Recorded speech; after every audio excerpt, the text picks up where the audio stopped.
ইনশাআল্লাহ এটা অতি সহসা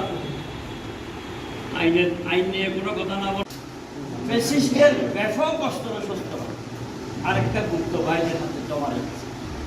আমি বারবার এই কথাগুলো প্রশাসন করে উচিত তদন্ত, তারপর আপনার এসআই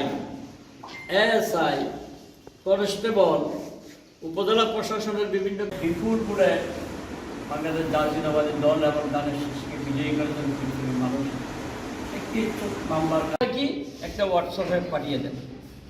ওই হোয়াটসঅ্যাপের ওইটা পাঠিয়ে যেতে দিচ্ছে ওইটা সন্ত্রাসীর কাছে চলে যায়। ওই সন্ত্রাসী আবার আবার যারা সৃষ্টি করবে, উপজেলা প্রশাসনও হোক থানায় যারা হোক, আমরা মনে করবো শুভ হবে না। আর যেন আপনারা মত যারা করে তাদেরকে যেন ডাকে সুন্দর সিস্টেম আছে। নিষিদ্ধ সংগঠন কোন কার্যক্রম এই ফটিকছড়িতে চালাতে পারবে না।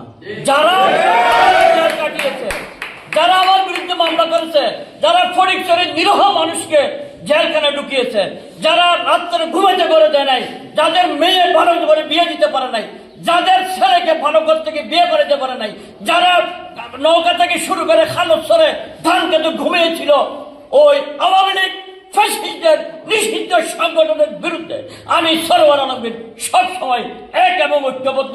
টোটাল আমার টিম।